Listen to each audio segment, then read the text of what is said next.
and I'm the past chair of the Dundas Division of the Hamilton Chamber of Commerce. And it's my pleasure tonight and my honor to invite you to attend the All Candidates debate for the Dundas Ward. I believe that's Ward 13, right? Yes. And of course, we know we vote on Wednesday, October 27th. I'm just going to tell you something briefly. Oh. Pardon? Monday. What? You said Wednesday. What, next Monday? The election? Okay, so it's next Monday. Hey, you know what? But I've lightened everything up. Okay, that's good. So, and you're all paying attention. So, and I'm awake now too. So just a little bit about the Dundas Division of the Hamilton Chamber. We meet once a month. It's the third Wednesday of the month, and it's now at the Dundas Museum. And a few things that Dundas Division does. They organize the seniors dinner, which is in September, in conjunction with the Dundas Division, with the Dundas BIA. They help with the Christmas tree lighting. They take part in the Cactus Festival Parade, and they also put on these kind of these debates for civic, provincial, and federal elections.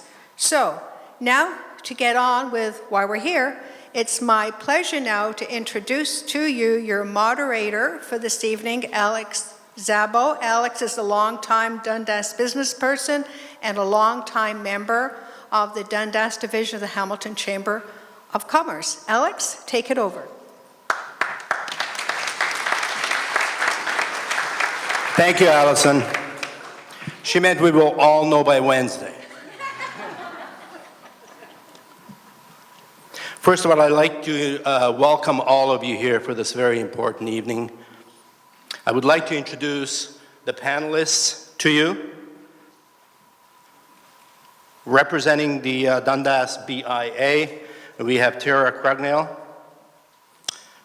Representing the Dundas Senior Citizens Club, we have Blanche Dingle. Representing the Hamilton Chamber of Commerce, President and CEO, Keenan Loomis. Representing the Dundas Churches, Ed Beard. Now I'd like to introduce the candidates to you in alphabetical order. From my left, Mr. Rick Court. You can acknowledge them. Pamela Mitchell. Kevin Norton. Mark Risdale.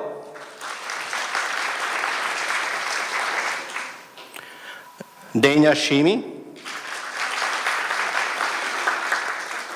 Arlene Vanderbeek.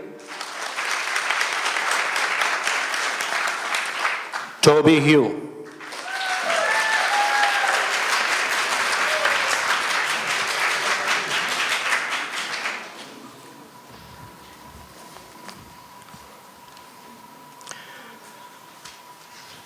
We have questions from the floor, and those questions will be passed on to the panelists. The panelists will be picking the questions. We're going to have the candidates' opening remarks, which are going to be 2 minutes. And we're going to start from alphabetical order, from my left. We're going to have closing remarks that we're going to do in reverse order. And each question, they will have 1 minute to answer. So at this point, for the opening remarks, I would like to start with, let me set the time, with Rick Court. Are you going to say go? Go. In early September, I pledged to walk at least 1 million steps in my campaign trail before Election Day to meet the voters and understand the issues. I have almost reached my goal. Along the way, I've knocked on thousands of doors in every neighborhood in Dundas. I've shaken the hands and looked into the eyes of hundreds of voters who've shared their concerns about our town and our city. I have listened and have come to three important conclusions. One, Dundas is a very special place and no one wants to see it change. Yes, we have some issues. Some, like Governor's Road, are urgent and require immediate attention. But overall, everyone believes this is the best place to raise a family, make lifelong friends, and eventually retire. No one wants to see any development that's not in keeping with the character of the town. The City of Hamilton, on the other hand, is broken, as reflected in our too high taxes and declining services. Also, the never-ending red tape blocking the city's progress in the multi-million-dollar projects that make no sense to begin with, and even less sense when they are finally finished. I fear LRT is one of these projects, an incomplete solution that will impact our taxes for generations to come, a project that would never have my support as City Council. In short, Dundas taxpayers are not getting value for their money. The final conclusion I've come to is that I'm the right person to be your next councillor.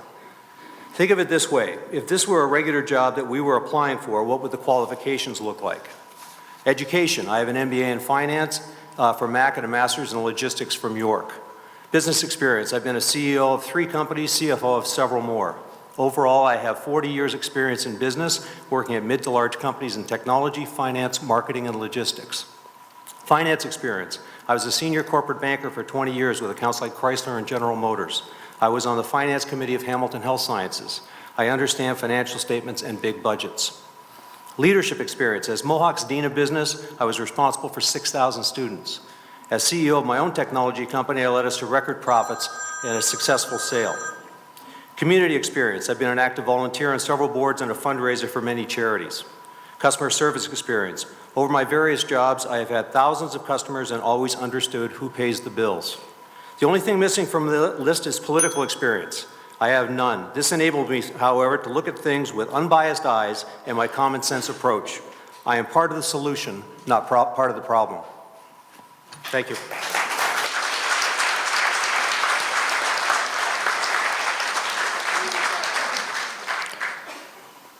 Pamela Mitchell. Good evening. I'm a candidate for Ward 13. I'm on ODSP, which doesn't really puts me at a good advantage, but I try my best to budget, and I want to see a better Dundas for the citizens here. I stand up for good values. I want to see better changes for Dundas, better bus service, seniors, free bus pass, 71 to 90 plus, free ID bus pass, 65 to 70. I want to see a picture ID bus pass where they pay $100 a year, low income, and they get on free on the HSR bus. I want to see the HSR buses cleaned up daily. I would like to have a garbage bag on each bus, like the Burlington bus, so that patrons can dispose of their garbage instead of throwing it on the bus. The bus is not a garbage dump, and I want bus drivers to respect customers on the bus. Children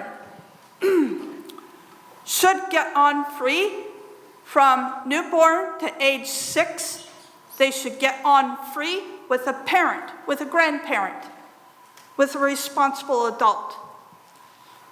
From age 7 to 12, I would like to see children pay $1 cash fare on the HSR bus, not the adult bus fare that is currently in effect. Housing.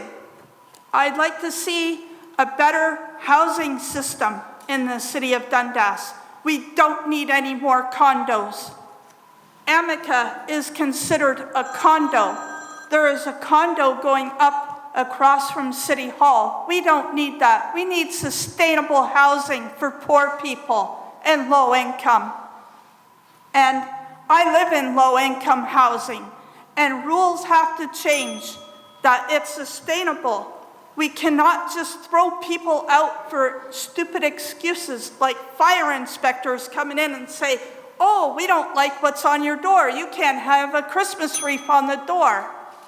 That's unfair. I want to change city workers, that they are responsible for taxpayers' money. Thank you.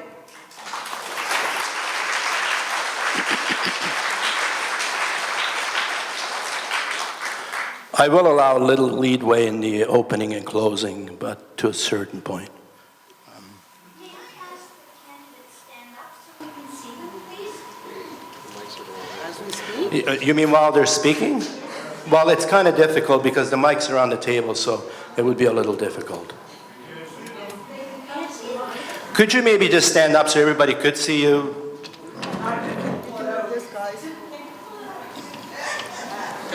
Okay. We'll start. Kevin Norton.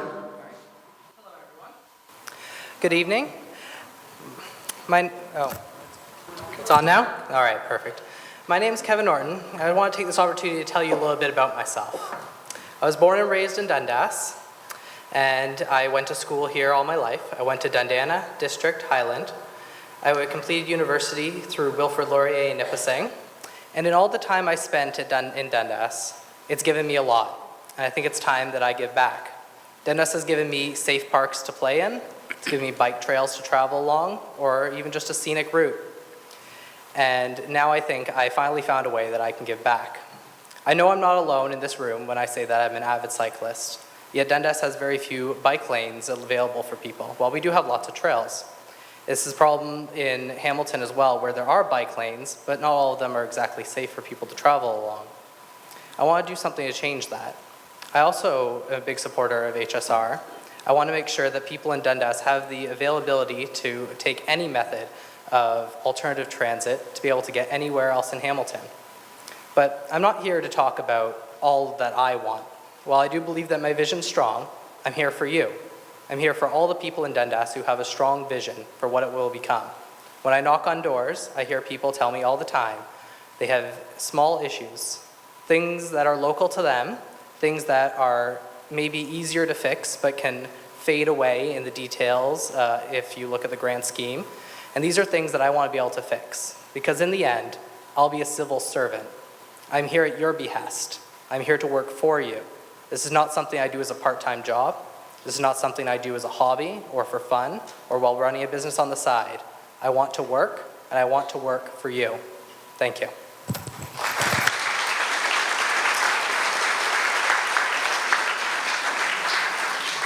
Mark Risdale.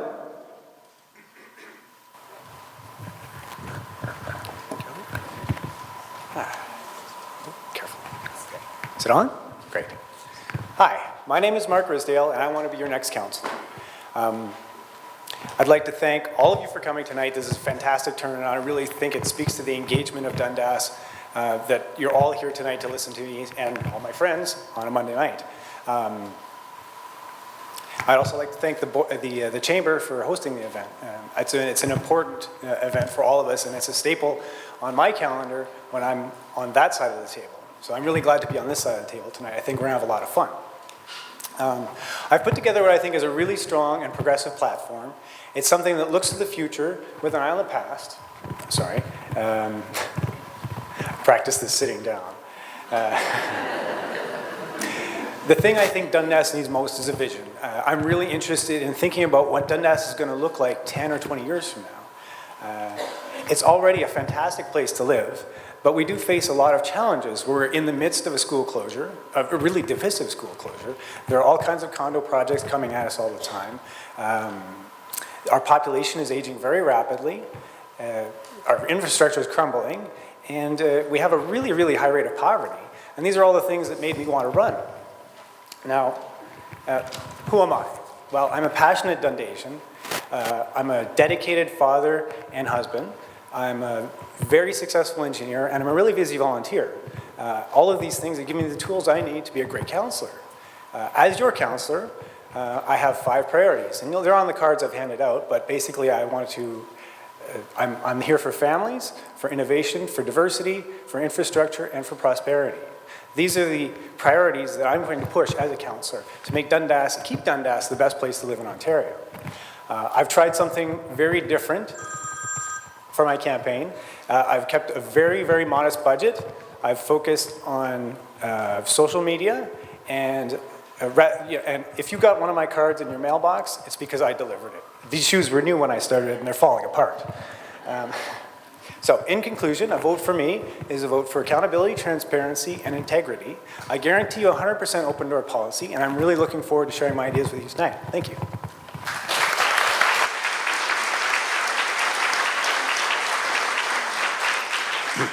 Daniel Skyme. Dania Shime. Oh, I'm sorry, Shime. No problem. Thank you again, Chamber of Commerce, for hosting this tonight, and welcome everybody. It's great to see such a great turnout. I ran in 2010, so I didn't do the $1 million walks like some have, and great for you, Rick, for being able to do that. I took a more holistic approach and went to as many different functions that were going on in town to speak with the people outside of their homes, hoping that because there was a larger group, they'd be more apt to speak and ask questions out loud.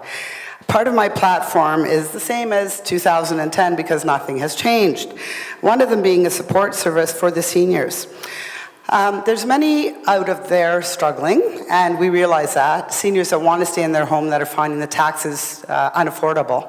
So as a program, like-minded younger folk that need a place to stay will be, if this is up to the senior as well, obviously, go and live with the senior as sort of a hosting family type of idea. What it will do is bring down the seniors' expenses on the monthly basis. It will give them somebody to chit-chat with, and it's been proven that seniors that are isolated are more prone to being ill. So it would be in a low-income way for some of our struggling younger members, and yet also help the seniors. And again, it would be an all voluntary. It would be a huge process of obviously screening, but I think it would be something that everybody would appreciate in the long run. I also believe there's so much waste in food that I've worked with, and I'm still working with, larger insurance companies on an umbrella insurance for all of the local businesses, restaurants across not only Dundas but in Hamilton, that the food that does go to waste at night instead is shared, whether it comes here, part of it to the Salvation Army, whether part of it goes to Meals on Wheels to be delivered the next day. The reason a lot of people have stopped donating is simply because they were worried about lawsuits down the road. So now umbrella would be for these people that are donating their food, so that in the event there is a problem, they don't lose their business over it. Parking cards, meter cards, is something I spoke about in 2010, where there'll be approximately 60 hours per month that is free to all the Dundas residents. So instead of change, you'll have like a park pass that you just tap at the meter, and with that you get your hours that you need to get your shopping locally. It also then allows people that are coming from out of town to support the meters and to support all of our businesses as well. Okay, we're going really quick here. I'm against LRT. I believe that Desjardins Canal, that the Hamilton Harbour and the other environmentally sensitive areas that have been polluted need to be cleaned up, most and foremost. And also LRT, if anybody reads anything about Niagara, we now have a new type of train that they are using in Niagara Falls going to Fort Erie, and it is propelled trains. And I've also found a different route rather than ripping up King Street downtown all the way through. My apologies for going over. I have a lot more to talk about, so please feel free to contact me at www.daniafordundas.com. Thank you.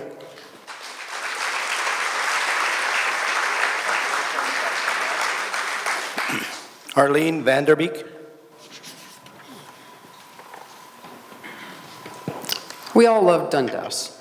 I was born here, raised here, raised my children here. I have lived the many changes that have taken place in this town over the years, and there's more to do.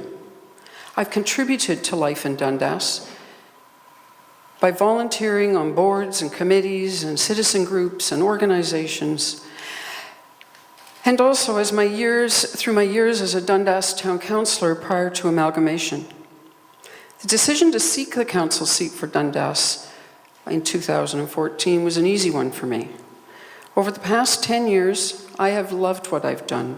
I loved resolving issues for people. And I've developed relationships and a rapport at City Hall. They know me and they trust me. And we all know that good teamwork is the foundation to success, especially important when we are only one voice on a council of 15 others that we hope to influence. And we have many issues looming, both for Dundas and the larger city. We're under pressure to incorporate infill and intensification here. We have environmental issues. We need to support the city's community climate change action plan. First opportunity to do that will be next Wednesday night right here in this room at 7 o'clock. We have road and traffic issues, taxes, school closures, an aging population, and the importance of building a flexible transit system that works for this community that we can afford. LRT is not a priority for me. And this is not the time for on-the-job training. I am the one candidate who offers you not only a passion for Dundas, new ideas and a new face on City Council, but years of knowledge and experience and a track record of getting things done for Dundas at City Hall. Thank you.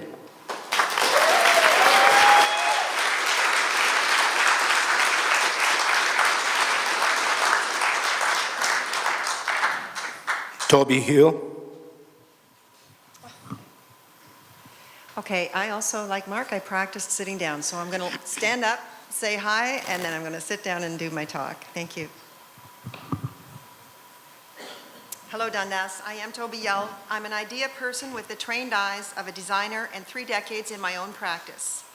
I want to put my business mind and my designer's eyes into the service of this community to raise the bar and realize some of the great possibilities in Dundas. This election is so important.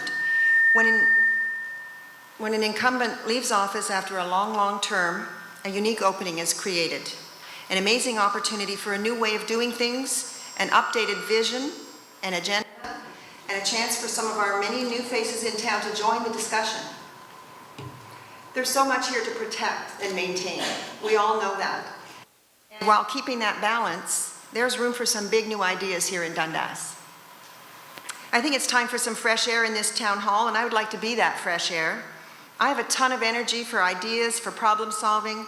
I know how to get people excited about an idea, provide leadership, then collaborate with others to get those projects off the back burner.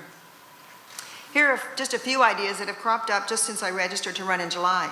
Why not get a GO bus stop here so people in town can get to Toronto? I met a retired merchant mariner this couple weeks ago at Bertram House, and he said, man, it's easier to sail around the world than it is to get to the GO train from Dundas.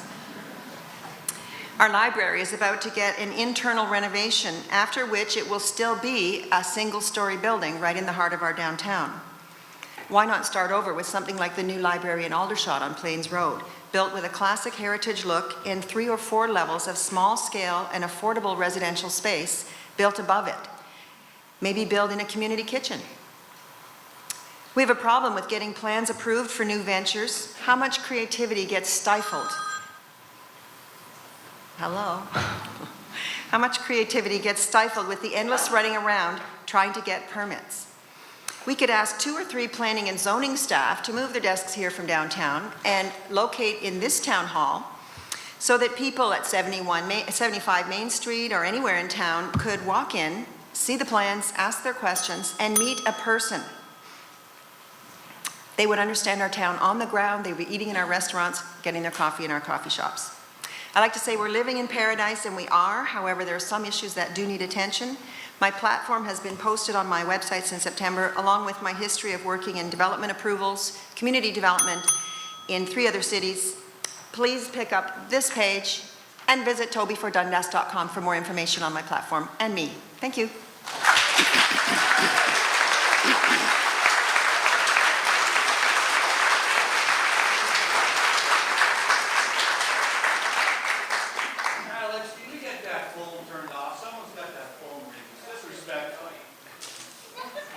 Could you please do that? I didn't hear it. No. That's my timer. I have to know. Do you want me to change the ringtone?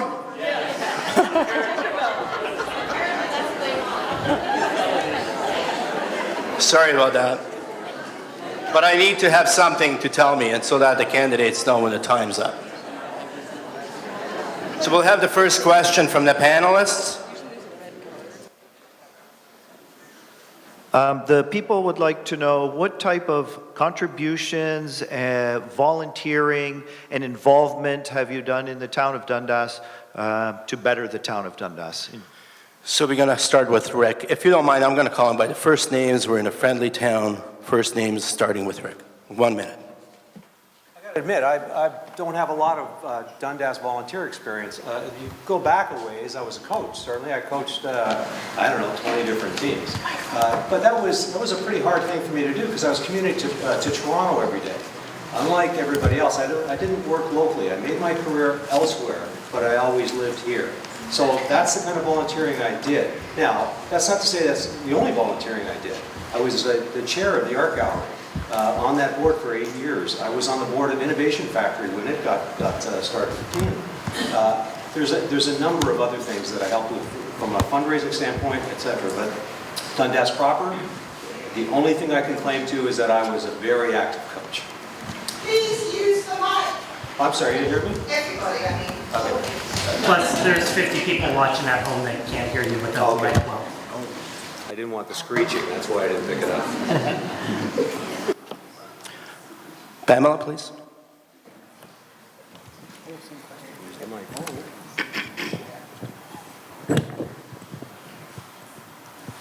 Hello.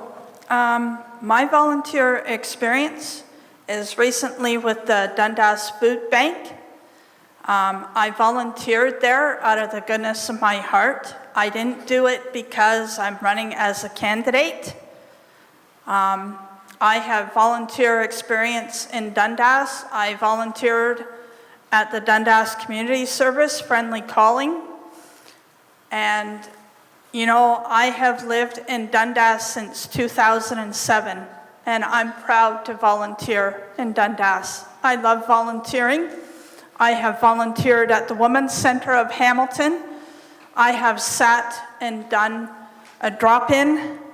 I volunteered for that, again, at the Women's Center of Hamilton for a variety of women. I stand up for women, and I stand up for Dundas, and I enjoy volunteering. And, you know, being a candidate here, I enjoy trying to be a candidate for Ward 13. Thank you. Kevin, please. Hello? Oh, you can hear me this time. Thank you. So I've done volunteer work at every single school I've had a placement at through my school career. Dundas Central is one of those schools, and I put in some time helping students, helping them with their homework, helping them with anything after school, anything I can get my hands on. And I think it's really better Dundas in the sense that I don't think anyone would ever disagree that children are the future. And anyone who can take the time, who can help children, help mold the future, help mold those minds, is making Dundas a better place. And I respect my fellow teachers, and I respect anyone else who takes the time to volunteer with anyone who is a student in any regard. Thank you.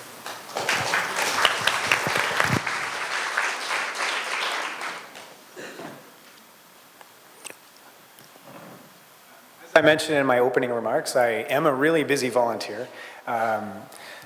First and foremost, I volunteer with Dundas Community Services. I post this, probably everybody's familiar with it, but there's a sign in the Memorial Square where there's all the community notices. I post that every Monday. In fact, I posted one today. There's a silent auction, everybody should bid, for St. James. I also am the vice chair of the Hamilton Cycling Committee, which is a committee of council. So I interact with councillors on matters of cycling infrastructure and general safety and all that sort of stuff. That's been really rewarding. That goes with the term of council. So I've done that for 4 years. My term is up now. I'm also vice president of the Hamilton Cycling Club.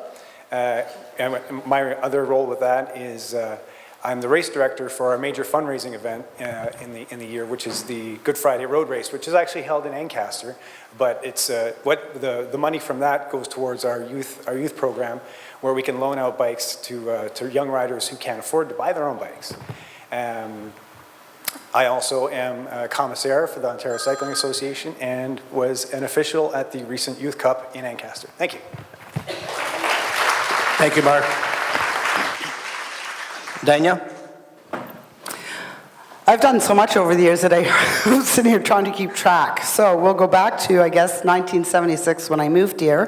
1978, Spencer Valley School class president. We were the first school, I believe, in Ontario that raised funds for cancer research. So that was all over the news back in the day. I'll hop all over the place. I've been the chairperson, past president of the Neuro-Oncology Foundation of Canada when my husband became ill with a brain tumor. My way of trying to help him was obviously get involved, and from there it was pulled out to me that I needed to help them further, which I did, and I kept doing that upon his passing.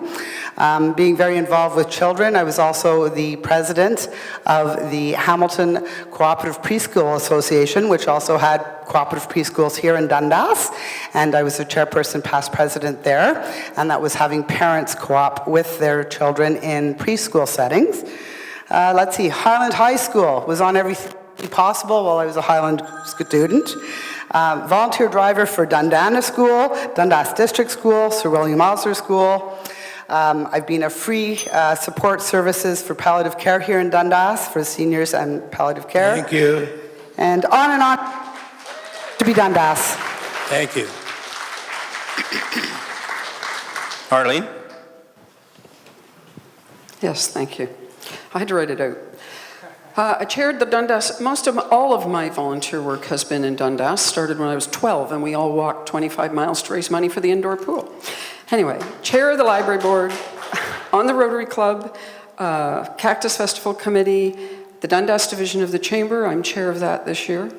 Can't read my own writing. Cross Melville Heritage Group, the Town Planning Committee, I was deputy chair of the Town's Planning Committee.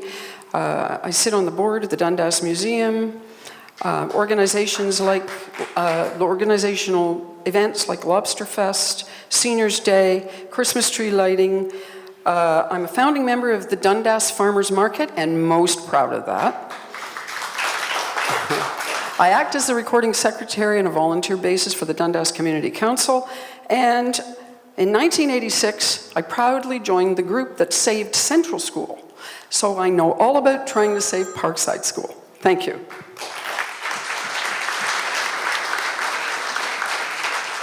Toby?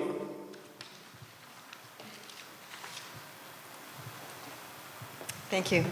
I recently started attending the Dundas Preservation Society meetings, which meet in this building, and I just had a really fun day at the food bank a few weeks ago. For my first time, I've always donated and thought, what happens at the other end? And this year I found out. Helped at all the schools my kids attended, and we helped save Dundana School when it was in danger. And of course, we're very proud that Dundana now is not just still going, but almost overfilled. I have served on the engagement committee at City Hall downtown this past year, and this is a committee that's designed to increase and improve the engagement between the city itself, the staff, and the public, with a goal of increasing voter turnout and better communication between civil servants and the public. I attend, this is not in Dundas, but I attended all the land use planning meetings for the Barton Tiffany lands, which is our city's waterfront. And when I was there, I was kind of dissed publicly. A guy got up to a microphone and said, gee, there's a lady here that's an interior designer from Dundas. And I was very proud to be there because it is our waterfront that belongs to our entire city. I canvass for March of Dimes, which helps psych patients, of which there is one in my family. Thank you, Toby.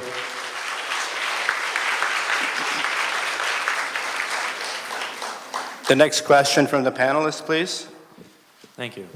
We have a lot of questions in here about intensification, building heights, development, and we also have a lot of references with regards to a specific proposal across the street, a 9-story, 73-unit apartment building.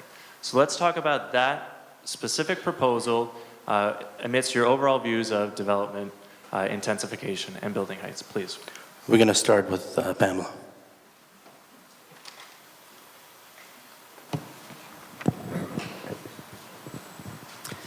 I believe that Dundas don't need any more condos. We need affordable housing for low income, for families, singles, and seniors. We don't need Donald Trump towers here. We don't need 9-story, 10-story. We don't need that at taxpayers' expense. It's environmentally disaster. We need to keep green space here in Dundas. The parking alone, okay, is going to be a disaster there. There's not enough parking. People aren't going to give up their cars. And where are we going to put them? On the streets? We need traffic to flow through there. We need cars to get through there. We need bikes to get through there. We don't need more Donald Trump condos. There are 12 condos in Dundas alone. Thank you, Pamela.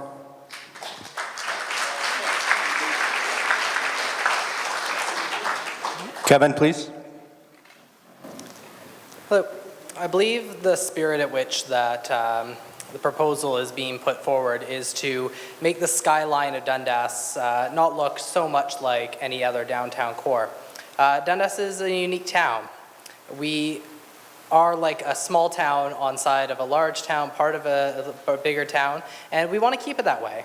Nobody wants to see the entirety of Dundas turned into skyscrapers and extremely tall buildings. So yes, I do agree with the proposal. And yes, I do want to see the skyline of Dundas maintained as it is. Now, that being the case, if there's a need for expansion, there's a need for people to be moved into places, there's a need for buildings that house people. We can't just ignore that because we want to maintain certain aspects of our skyline. The proposal is good because it actually maintains what we have in mind, is that we don't have giant skyscrapers, but just buildings that are maintained to their 9 stories. I believe it was 275 feet was the proposal. And that is something that I want to see kept in place. Thank you. Mark? Well, again, I'll refer to my opening remarks. This isn't the first condo proposal that's come to Dundas. It's been really controversial. It's if you've looked at the plans, and both, or well, rather Toby and Dania and I have all attended the 2 meetings of the Dundas Preservation project that have been in the old chambers downstairs. And if you look at the plans for this building, it's like incredibly out of scale with the rest of town. It's not that there shouldn't be a building there, and I know there are people that want to keep it a green space, but it's not that there shouldn't be a building there, but that's the wrong building for that space. In the future, I'd really like to continue something like the Dundas Preservation Project and formalize it, make it part of the count. Well, part of my job is to promote this and have like basically a standing committee that would review proposals as they came into town, so that we not to fight developers, but to work with developers to make sure we get stuff that works for everybody. So we're not always forming committees and hiring lawyers and fighting each other. It's a really divisive way to run the town. Thank you, Mark. Danya? Yeah, I agree with Mark, and some of us have been at the Dundas Preservation Project meetings. I've also contacted the part owner of the green space, and I'm trying to work with him. Unfortunately, he's quite ill right now. So I'm looking at other ways of swaying him to not build actually anything there, but to maybe make it a healing garden, because he is quite ill. And he is a gentle person, so I'm going to keep working on that. As part of a councillor, I would really appreciate everybody being a part of Town Hall, and we will have Town Hall meetings open to the public every month. And if there's a specific area in Pleasant Valley, Hidden Valley, wherever that we want to do a local group in somebody's home, that would also be more than my pleasure to be doing with you. Height restriction came in. Dundas always had its own. It's under the new urban official plan, which I have been butting heads with the city since they opened their mouth about the new urban official plan. Essentially, they're saying one size fits all. I totally agree. It doesn't match here in Dundas. A very simple solution would be bylaw 123. Beside it has a D for Dundas, meaning that Thank our you, height Danya. restriction is 8 and not 4. Thank you. Arlene? Thank you. Well, we do have a once a month meeting here in Dundas. It's called the Dundas Community Council. And that project came to Dundas Community Council because we do review new projects. Back in June of 2013, what's happened now is they put their application in, and now they're looking for comments on it. So they have community council's comments. Now they're looking for public comments from the neighbors. There'll be a further meeting, public meeting under the Planning Act, where they will be looking for comments and input from the rest of the town. So on infill and development, we are going to get it. It's inevitable that we will be dealing with infill here because we have no more space to speak of to have further development. So what we need are strong regulations, not in the official plan, but in the zoning bylaw, and we are getting a new one. And that is our chance, and we need a really strong voice from someone who knows the current regulations, knows what can be done, knows what's hopeless, and can bring that forward in a strong way to affect the new comprehensive zoning bylaw when it's put into effect. Thank you.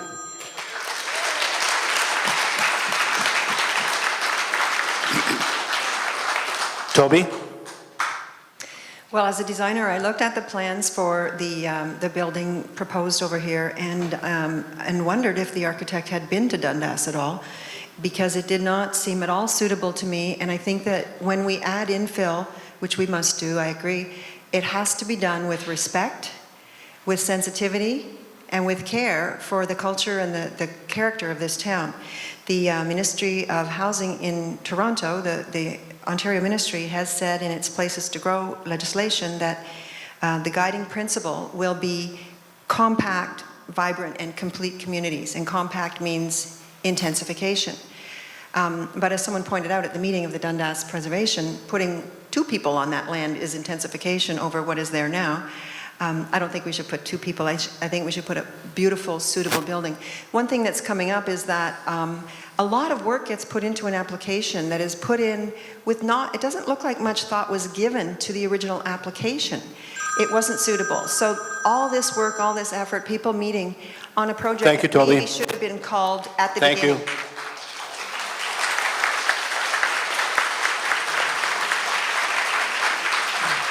Rick? As I said earlier, I'm not in favor of any development that's not in keeping with the character of the town. That being said, we got a vacant lot across the street that should be developed. I'm sorry, it should be developed. I'm not necessarily in favor of a 9-story building, but I am in favor of a building going across the street. Now, that being said, I want to make sure that that building complies with all of our bylaws, and the minute the developer comes to us and asks for a variance, you say no, there's not going to be a variance unless you work with us in making sure this design is more in keeping with the look and feel of Dundas.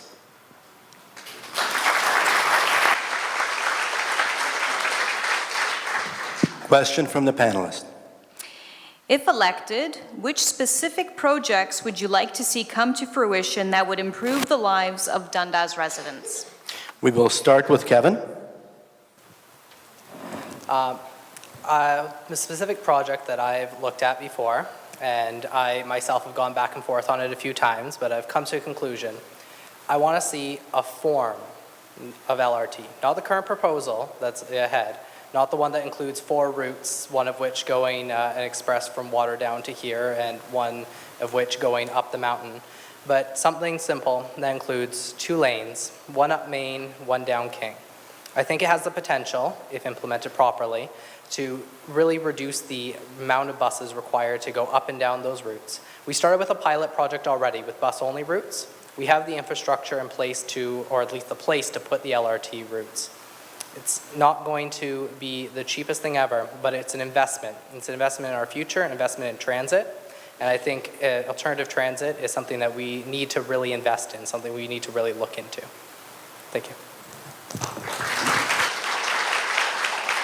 Mark?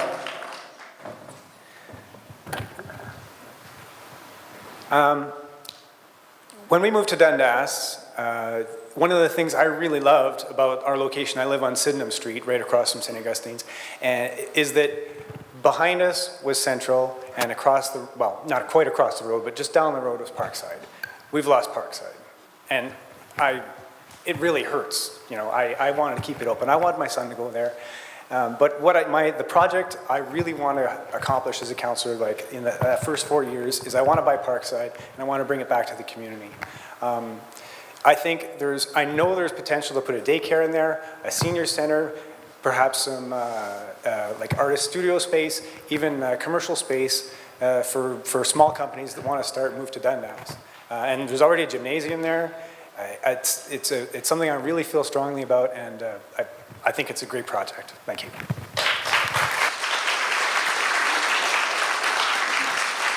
Danya?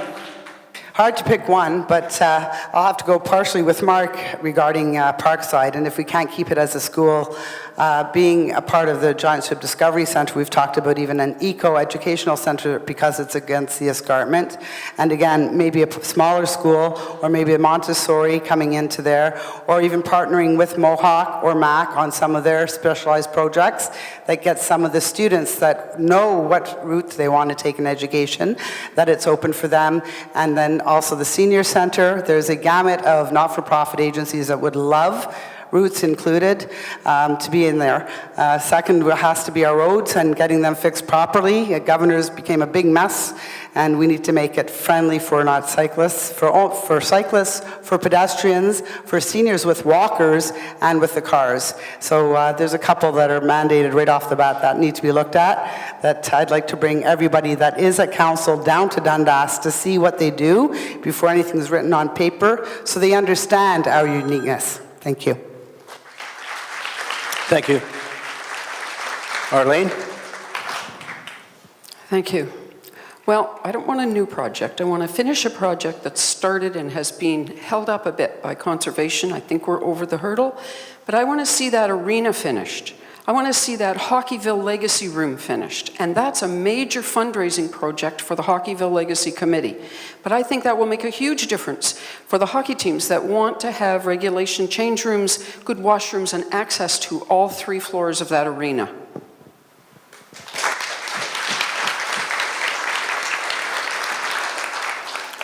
Toby? Well, if Mark hadn't already talked about the Parkside Multi-Use Community Center, I would have, because I love that idea. I guess what I'm going to say in place of that would be infrastructure generally in our town. The infrastructure is what supports our whole community. That would be our parks, our roads, bike paths, sidewalks that work, that continue, that don't just drop you off the edge into the lane of traffic or into a grassy path. Bridges. I have a beautiful thought for bridges at the intersection of Ogilvie and Governors. I call it freeing Spencer Creek because we don't see our creek in this town. And if you try to stand on the bridge, the sidewalk is only about a foot wide on any of the bridges. I see sort of balcony cantilevers that we build out over the creek on those walkways so that the road goes through and there are places to put benches and actually sit and look over the edge and enjoy. People are fishing right now because the salmon are running, and I'm seeing people on the bridges, which you don't usually do. Very hard to see the water. So opening up Spencer Creek and sewers, drainage, and those unromantic things Thank to you, Toby. deal with 100-year storms. Thank you. Rick, please.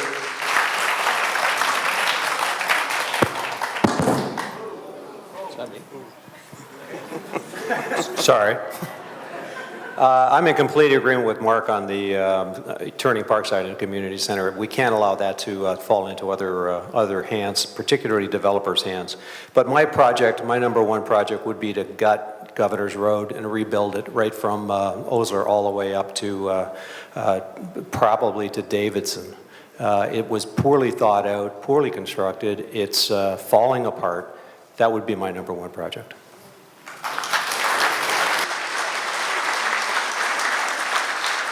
Pamela, please.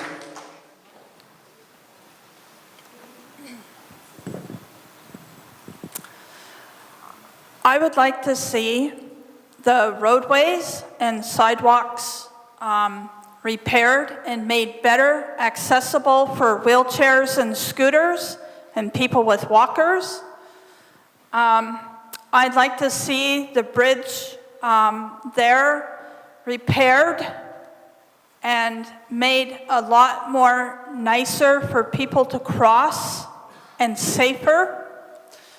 I'd also like to see the beginning of that parquet there that Russ has, that I have asked Russ to put in. I'd like to see the completion of that parquet. I think that's a beautiful thing for people here in Dundas. And like I said, I don't want to see any more condos. And I would like to see signs put up.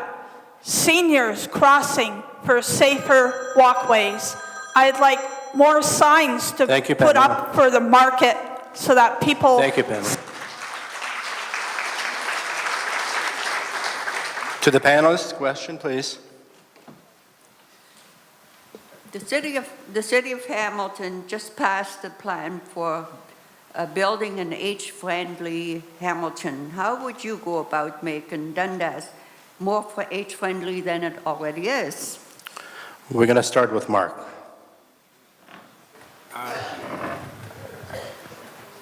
Well, that's a great question, and I think Dundas really is already quite age-friendly, I should say. You know, talking door to door to people love the walkability in downtown Dundas. You can get across town in about 20 minutes, and you never, I mean, there are intersections that are problems, certainly, but you never really feel in that much danger. I was the first candidate in all of Hamilton to actually take the Active Communities Pledge, which is, it's similar to the age-friendly concept where you pledge to devote yourself to implementing complete streets. And I know probably Dania and Toby are going to talk about it as well. But complete streets mean that everything is integrated, you feel safe, and you're happy to be there. And it's great for Dundas because it'll attract people to town. And that's it. Thank you. Dania? Age-friendly housing. Mixed housing is something that Dundas has actually been known for years. So prior to a lot of the new rules, regulations in the core, we had our mixed usage where we had commercial on the main level and then mixed residential upstairs. A part of my Seniors with Seniors or Seniors Helping Youth, hospitality suites would include this idea. And also, yes, there is a mandate through the Places to Grow provincial policy statement that is trying to encourage more senior-friendly homes and housing, and also those for those on a lower income. So a way to continue this is by actually doing what Dundas has done best for many years and keeping what we've done by allowing this to continue to grow in the routes that Dundas Town Council started way back when, and Hamilton's not inventing this. Dundas has been doing it for years, and we need to encourage to keep it going in that route. Thank you. Arlene? Thank you. Yes, Dundas has long, since Dundas Town Council days, been very interested in pedestrian ways, making sure Dundas is walkable. The BIA manages a bench program downtown. The city maintains them, so there are lots of benches downtown. We're very careful about making sure that new development downtown, and I don't mean new buildings, I mean things like infrastructure repairs are done according to the regulations to make sure that sidewalks are appropriate. We have some busy signal, you'll notice them at the four corners for the banks, where now the walk signal goes on before the red light. You'll probably notice it because people are going through the red light. But things like that we've been very conscious of, and we will continue to do that. The buildings have to be accessible under the law. That will happen over time. I think that, what have I missed? Oh, and the other thing is that we're working towards audible stoplights, audible walk signals, so that people can get across if they have things like macular degeneration. Thank you very much. Toby? Well, with respect, I don't think we can brag about our sidewalks in this town at all. I see people come down Governors, turn the corner and go straight into the traveled portion of the road with walkers, because there is no sidewalk. Having said that, I think the age-friendly plan is just way more exciting than what we're talking about here. It is a plan that was generated with a lot of input from people and now received by City Council. It's a community plan. It wasn't generated by the city and sent downward. It was sent upward from the people who put it together. And as a councillor, the next step for the plan is that it goes to an implementation plan, and then it can actually take place and roll out. As a councillor, my first move would be to invite all the parties, and that would be the library, the Active 55 Plus group, the Dundas Community Services, plus, very importantly, anyone else who is interested in being involved to form a committee to meet and grow this plan. Because it's not just about what the government does, it's what everybody does that will make this a truly age-friendly community. I've met so many people who are seniors in town and new ones saying, I want to do more than play cards. Where do I go? Thank you, Toby.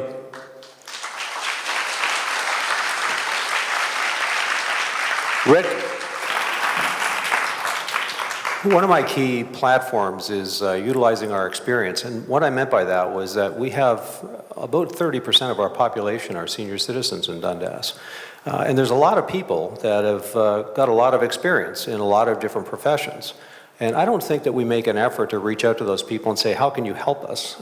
How can you, can you join this committee, this age-friendly committee, and show us what needs to be done? Like, obviously the politicians don't have the answers, neither did the committee that wrote the age-friendly report.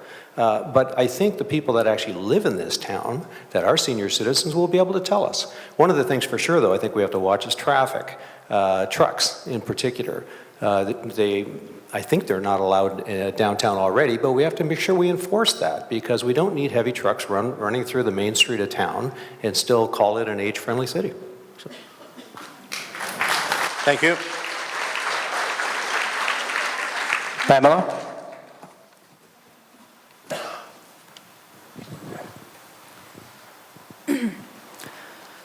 We need to keep Dundas the way it is in regards to the beauty of it. We need to advertise that.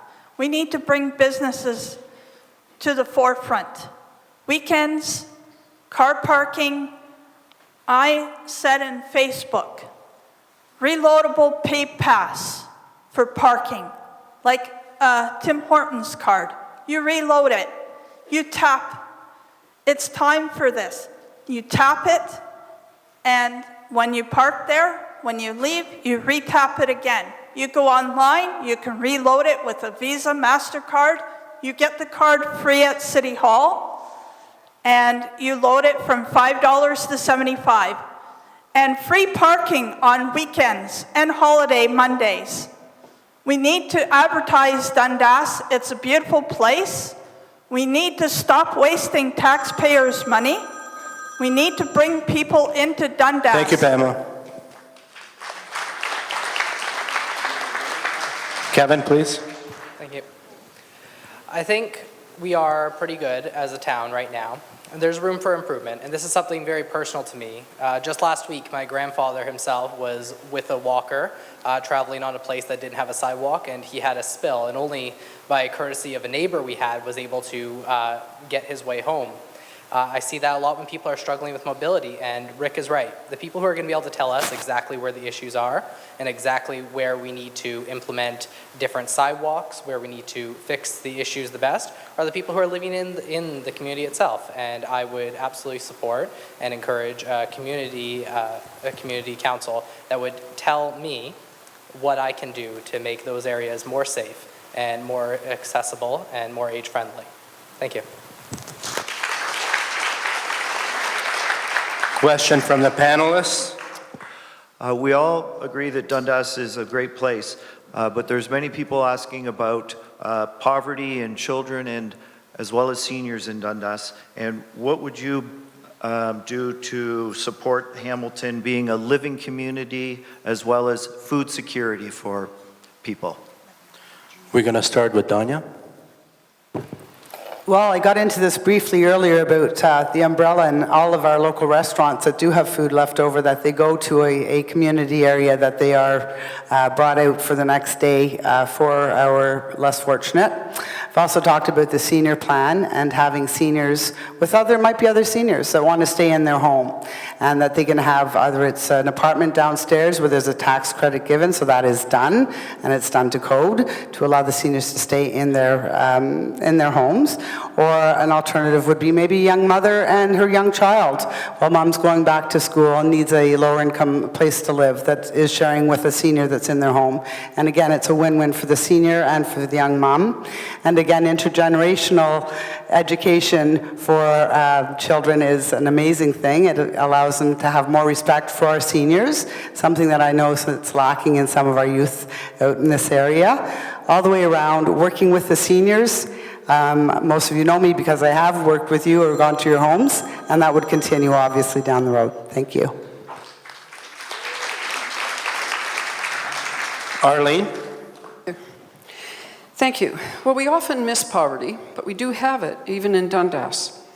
And I want to say that the people who deal with this reality are to be commended. And there are many organizations in the city and here in Dundas who take that project on, and I would do everything to support them.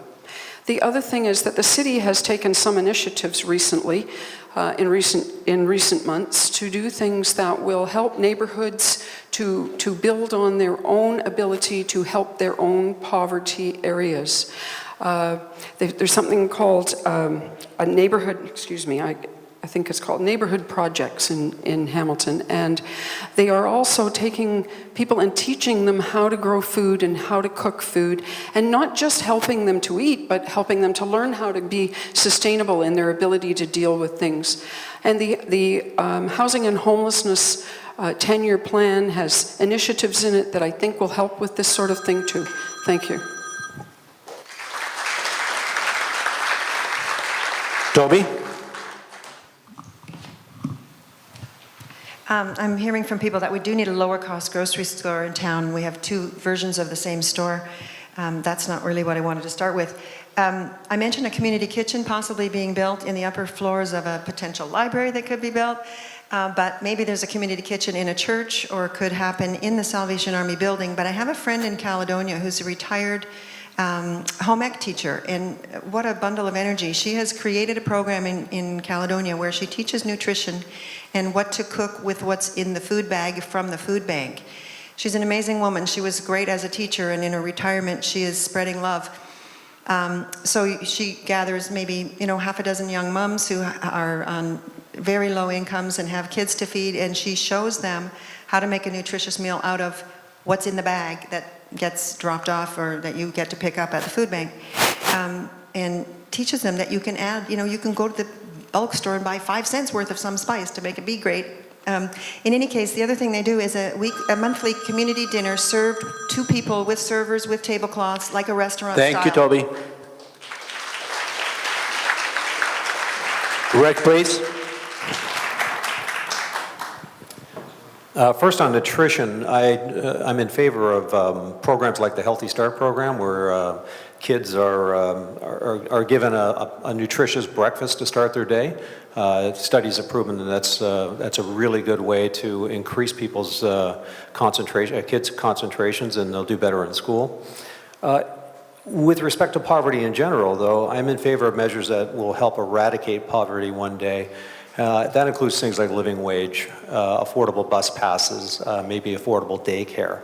Those are the things I'm in favor of. I'm not in favor of additional low-income housing.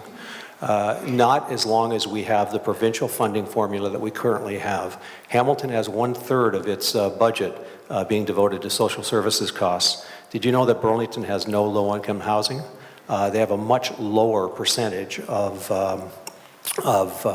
expense than we do. And that's because it was downloaded to us by the province.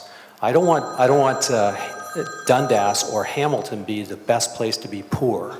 I want it to be the place where people will stop being poor. Thank you. Pamela?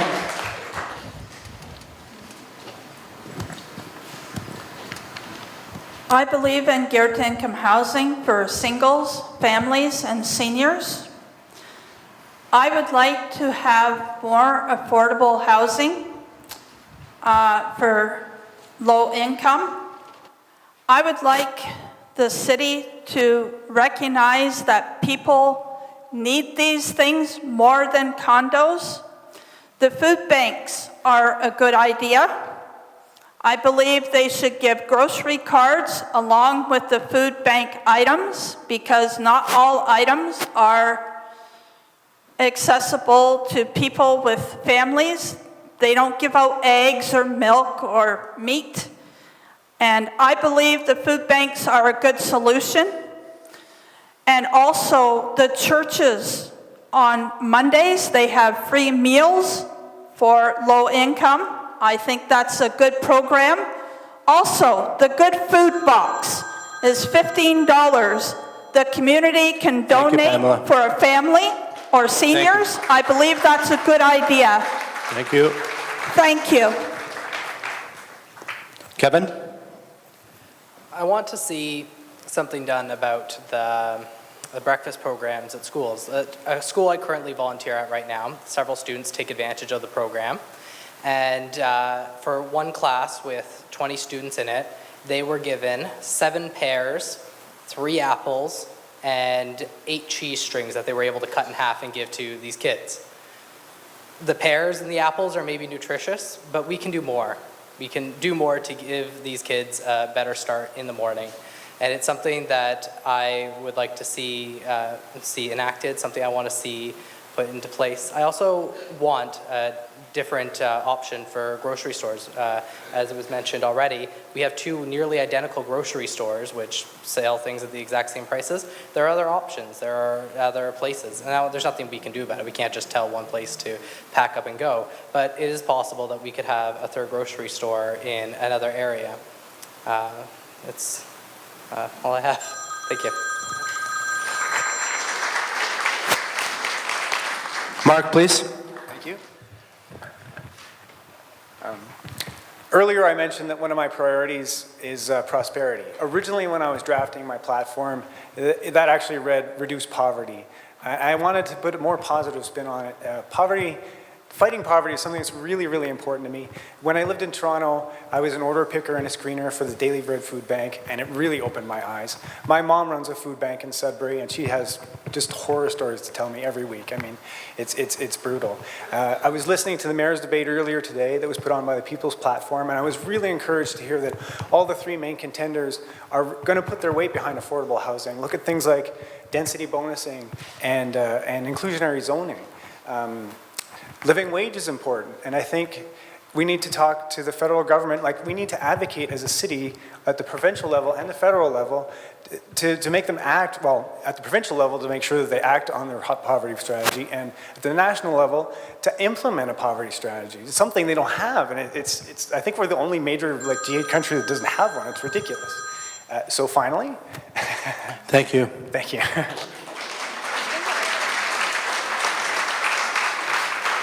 We're going to have a question from the panelists. Do you support the LRT, and if so, what benefit, if any, will it bring to Dundas? We're going to start with Arlene. Thank you. Everyone knows that what we really need is a functional transit system, one that gets us from point A to point B and connects us to go to point C, wherever that is. And so LRT itself is not a priority for me. It's a priority for me that we have a transit system that works for our community and the larger city that we can afford. Thank you.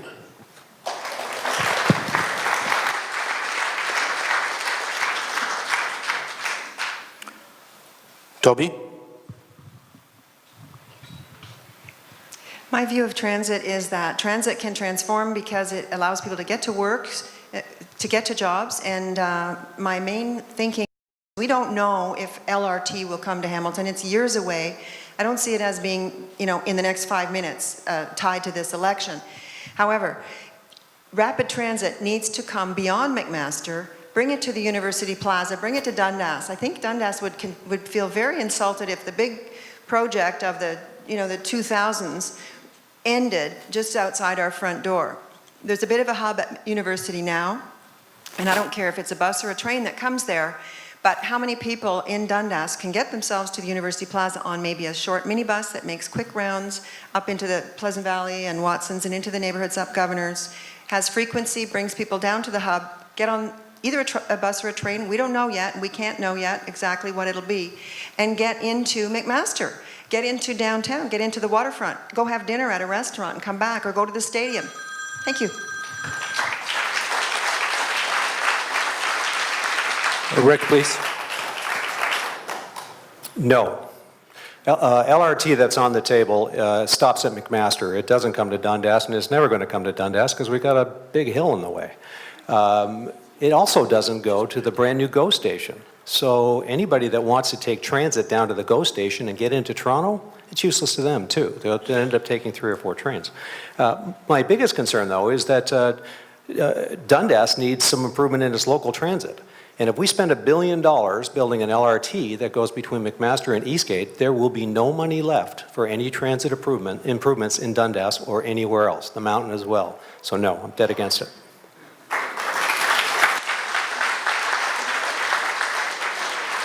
Pamela, please. I don't believe that Dundas needs the LRT. We don't need this. It's like a big subway going down the middle of the road. Environmentally, it's a disaster. And you know what, taxpayers? I'm speaking to you today. Do you want to fit the bill for this? It's not like, oh, Ontario government, please give me some more money. We want money for our bus. No. The government, don't look for them, Mrs. Wynne or whoever's in the government, to hand over money to Dundas or Hamilton. Let's wake up and get real here, okay? No games. Taxpayers are on the bill for this. That's the reality of it. I don't want it. It's better bus service. The Dundas 52A needs to come into Dundas and get people up to University Plaza. I was the one that got the bus up on Governor's Road on the weekend. Thank you. We need better bus service. Thank you, Pamela. Kevin? I mentioned before, I do support LRT in a slightly modified way in which it currently stands. I think the benefit it stands to Dundas is the fact that we pay some of the highest property taxes in Hamilton, and a lot of property taxes goes to paying for the maintenance and upkeep of buses, their salaries of the drivers, and the maintenance of the bus routes. Yet we don't take very much advantage of it. If there's LRT, it takes some of the pressure off the buses that are downtown. We're not going to throw the buses out. And we're not going to fire the drivers immediately. It allows buses to go to other places, bring people from Dundas into the rest of Hamilton, roads provided. So the benefit the LRT stands is that it allows more buses to come here and for us to actually get what we pay for in property taxes. Thank you. Mark, please. Thank you. Well, I knew this was going to come. I mean, it's no secret that LRT is probably the #1 issue in Hamilton this election. You know, whether it's a real issue or if it's something that's been sort of fabricated. I don't mean fabricated, but been pumped by the press to separate people from each other. But the important thing, well, I should state publicly that I, like the Chamber of Commerce, support LRT. But because the main reason is because I want to see our property taxes go down. The only way you're going to lower property taxes is either to reduce services, decrease the value of your property, or increase the value of the properties downtown. Because of the way our property taxes are calculated, if you increase the value of the properties downtown, our taxes go down relatively. So what we need to focus on, you know, BRT, LRT, whatever, what's important is economic development downtown. And that's how we're going to keep a lid on taxes and really benefit ourselves. Now, there's going to be the added benefit that downtown will be a nice place to go finally. Thank you. Thank you, Mark. Danya, please. No, I'm absolutely against the way LRT is planned right at this moment. Sorry, Chamber. I know and understand some of your reasonings why. I do believe that we do need Rapid Ready, and we need to have it coming all the way into Dundas. And what I propose is some of our DARTS buses that are running on deficits, that we use them as shuttles for our localing Dundas neighbors that come from possibly the other end of Governor's Road, Hidden Valley, Pleasant Valley, up the other side of Old York Road, and they're used to shuttle us within Dundas, having drop-off points in front of Grafton Square or in front of the Big Shoppers Drug Mart, etc., to keep at least our seniors and those that want to stay transit-friendly on a smaller transit version that also takes them to a stopover at MAC and eventually have a bus rapid transit in that area that we can also access through the rail trail on our bikes or walk to, that again must go to downtown GO Station for the people that want to go to Toronto. Thank you, Danya. Thank you. We're going to have one last question from the panelists, and then we're going to go to closing remarks. How will you work with the school board and our next trustee to find the best use for Parkside School and prepare the community for the next ARC process for our elementary schools? We're going to, I'm sorry, could you repeat that, please, Keenan? How will you work with the school board and our next trustee to find the best use for Parkside School and prepare the community for the next ARC process for our elementary schools? We're going to start with Toby. I have to say I'm really disappointed at the way the city failed to liaise with the school board in the past. The city council directed that a committee be struck to do that liaison, and it didn't. I think it met once. Many people were absent. It really wasn't a functional committee, and it kind of tapered off and died. And in the last few years, we've seen such destructive things happen in our city. The loss of Parkside is one, but look at, there's Delta and there's Sir John A. Macdonald, and some of the plan, buying a school, selling it back, buying it back again, tearing it down to build a parking lot, $25,000 per parking space. There's some crazy stuff going on, and that doesn't even touch tearing down the education center downtown. And so I would have to say we will have probably about a 3/4 new population on the school board this time. A lot of people are running and a lot of people walked away. So there is a new opportunity going ahead to have that liaison, to have that connection. I had a meeting 2 months ago with someone who expects to be the new trustee because he wanted to meet with who he thought would be the new counselor. Thank you. Rick? That's interesting, because I met with the same guy and he said the same thing to me.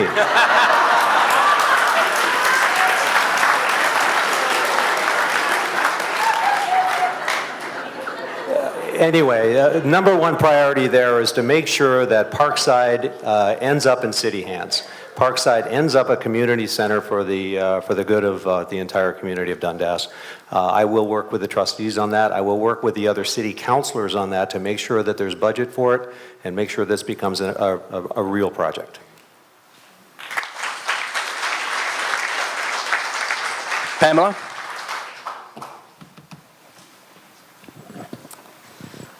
I don't want to see any more schools closed in Dundas.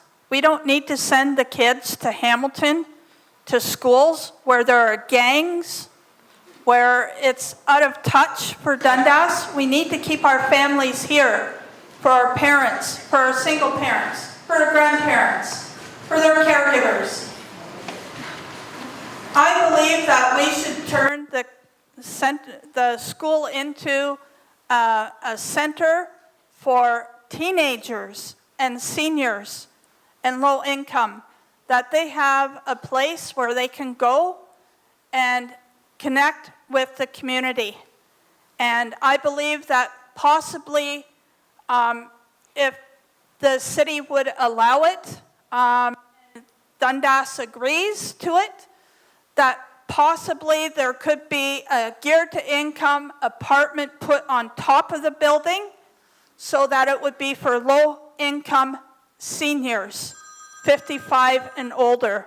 Thank you, Pamela. I think that would be a good resource. Thank you. Thank you. Kevin, please. I think most important to keep in mind here is communication. I know a few people, or actually quite a lot of people, want to save Parkside in a school form.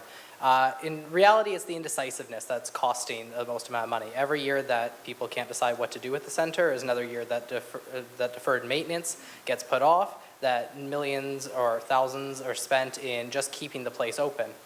I think if we need to decide what to do with it, I need to communicate with whoever the next school board trustee is of 1314, and I'd like to put together some sort of committee that doesn't fall apart, hopefully, in terms of locals that can tell us what they want to see done with the center. Because in the end, it's going to be their center and their decision if we can keep it part of city hands. Thank you. Mark? Thank you. Well, I've already spoken about Parkside, so I'll let that rest where it is. I am very concerned, again, as a parent, really very concerned about the next ARC review that's coming up. I think it's in 2017. I think we all know that one of the schools is going to close, and I don't want any of them to close. There are economies of scale, of course, when you have bigger schools, but small local schools are really important. I want to see kids walk and bike to school, you know. Pardon? Sorry. Sorry about that. And like I was saying, beyond that, like I was saying earlier, I'm looking at Dundas 10 and 20 years from now. The thing that's important to me is looking at the new high school and making sure it stays open for when my son wants to go there, for when your grandkids want to go there. It's projected to actually be under capacity by about 2023, I think. So we need to think about that. We need to make Dundas family friendly, get kids in here, and keep the schools full. That way they stay open. Thank you, Mark. And Danya, please. Well, I went to the actual first Dundas Valley Secondary School parents meeting just to see what was said. And yeah, there is mixed reviews. And moving forward, we're trying to find out what's best for our children. In a perfect world, I think what we'd really like to do is have the two campuses stay open. What may happen is a mixture of the campus that has maybe a specialty, sciences and maths only. Right now, speaking to a lot of the parents and the children, they don't like the busing back and forth between. So they do 2 classes in the morning and then have to shuttle back to the other school in the afternoon. So there's ways around that. It needs to be tweaked if that's what the will of Dundas is. And if it's a 50-50 split from what I've seen. I firmly believe that the board, school boards and the council have to work together in partnership. Your tax dollars, my tax dollars paid for those schools, so they should remain in our community. If we do end up only having to have the one school, I firmly believe we should have a brand new school, and that way it's what Dundas gets to keep in the future. Thank you. Thank you, Daniel. Arlene, please. Thank you for the question. A good part of my campaign has been about engagement. The promise I can make to you is that going forward, I will engage the community and neighborhoods. So the first thing that I intend to do is to talk to the neighbors surrounding Parkside. I'd like to know what their fears are. I'd like to know what their ideas are. Good ideas don't necessarily come from me as a councillor. They come from the grassroots up. Those are the people with the challenges. They're the people who know what's going on in their neighborhood. And then further meetings with the community to discuss the possibility that Parkside may indeed close. There's a possibility. And yes, there is a board, council board liaison committee. That committee has faltered because the board would not cooperate. So we are going to have new board members, and perhaps this time they will. And we will deal with the new ARC, and we will partner those people with people who've already been through the process, and they've spent years, Parkside Group, working through the process. So I am going to be encouraging and assisting, but I commit to try and get Parkside to stay in public hands Thank you, or Arlene. private hands that work for the community. Thank you.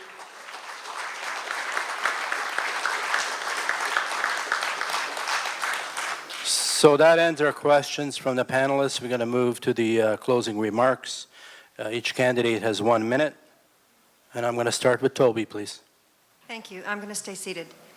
Friends, I regret that the format tonight did not allow for open questions from the floor.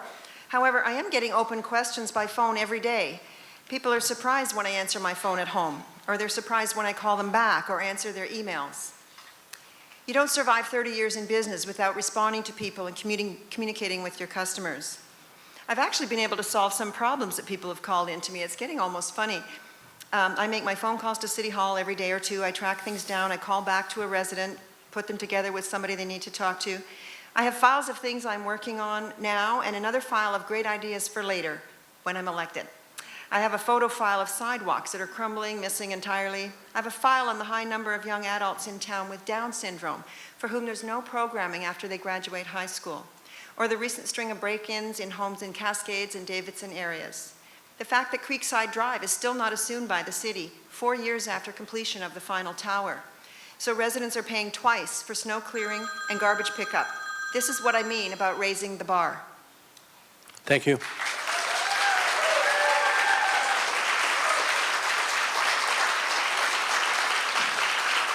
Arlene, please. Thank you. Here's what I offer you.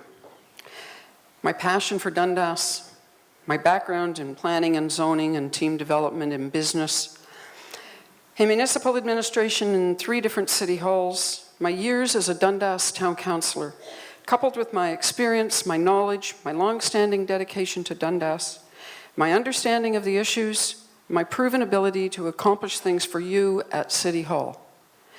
That is why you can put your trust in me and elect me as your Dundas councillor. Together, we'll continue to preserve the past and protect the future of Dundas and keep it thriving. Thank you for taking your time to come tonight. I'd like to thank the Chamber for doing this event again, as they always do. And when you vote, I'm asking for your support. I'm Arlene Vanderbeek. Thank you.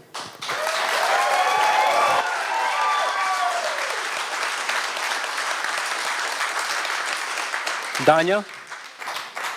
Thank you. Well, again, most of you know that I ran in 2010 because I felt I was very well ready and able to be your new councillor then. Since that time, I've been on every board I can possibly be on or listen to. Seen some of my fellow candidates at some and some at others, and not all of them at all of them. I don't know why, but that's okay. Moving forward, I've been a Dundas resident since '76, business owner for 30 years. More importantly, 15 years working on the outside in with City Hall, trying to resolve some of the issues that are still left over from amalgamation that need to be resolved. I'm also the one that's been around and known and spoken with you face-to-face on our sidewalks, and that's where I want to be. My phone is always on and attached to my hip, and that will certainly continue. And your voice is your vote for me, and from there, we echo down to City Hall with passion, pride, and tenacious person that I am, not ever giving up. Vote for Danya Shime on October 27th. Thank you. Mark, please.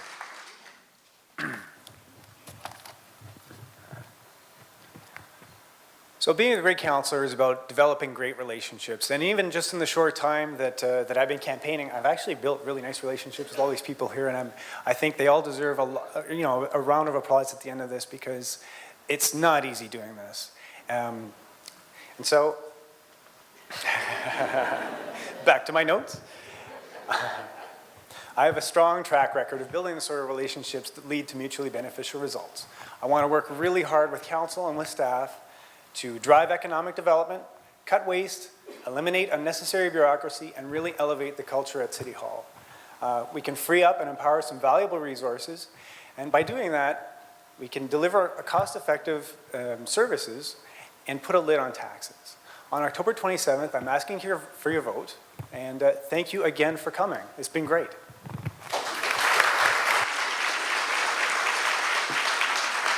Kevin, please. I've run my campaign as much as I can on a campaign of trust and honesty. Every person that I've come to talk to, I think I've built a personal connection with them when I knock on their door. Sometimes it's good, sometimes not so much.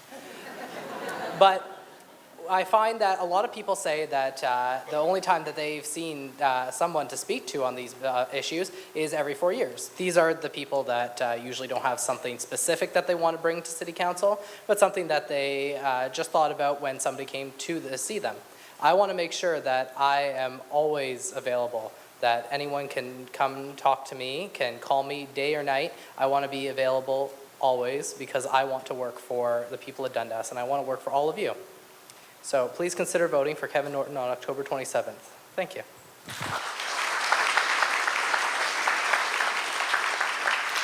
Pamela, please. Thank you all for coming tonight. I want to stand up for the taxpayer at City Hall. I would like you to vote for me October 27th. I will be there at the City Hall for you Monday to Friday with any concerns, and I don't want to waste taxpayers' money. We need to get better service out here in Dundas for the taxpayers. You pay for it, you deserve it. As Dundas citizens, I want to stand up for you and be a voice at City Hall. I don't want any more waste of taxpayers' dollars. I want the books to be accountable to the taxpayer once a year to see what you pay for. I want to listen to people and make fair choices for the Dundas town. I want to keep Dundas services like the garbage once a week, recycling. I want to have better community for families, singles, and seniors. Thank you. Rick, please. I love having the last word. It doesn't happen at home very often, but I still love having the last word. We all love Dundas, but like it or not, we're also part of Hamilton. A major corporation with operating capital budget of $1.9 billion and thousands of employees. Voters must recognize that they are not just electing a community representative. They are electing one of 16 members of the board of directors of this major corporation. The board member must constantly be mindful of the needs of our community, but must also be able to see the big picture. He has to help Hamilton prosper so that Dundas prospers. I have the experience required of a city councilor with specific expertise in finance and budgeting. I can talk to prospective employers at their level and encourage them to relocate to Hamilton. No, I have not had any political experience or I know nothing about the inner workings of City Hall. My job will be to fight bureaucracy and not work around it. I will never forget my primary mandate, to represent the people of Dundas. I will continue to listen and carry your voice to City Hall. Thank you.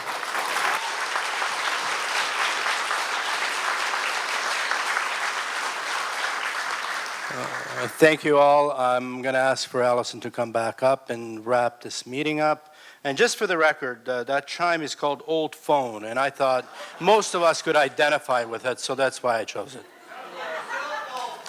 Yes, it's old phone and not old phony. So, Alex and I go way back.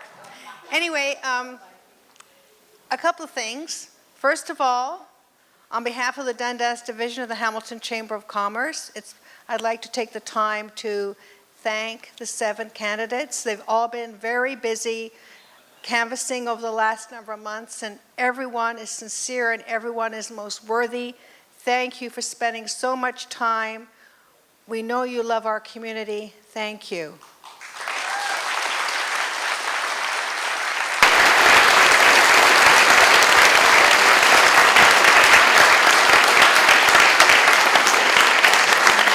Also, on behalf of the Dundas Division Hamilton Chamber of Commerce, I'd like to thank the 4 panelists who took the questions on paper from the floor and asked the questions, posed the difficult questions, and took the time out of their evening. Thank you very much. Also to Alex, this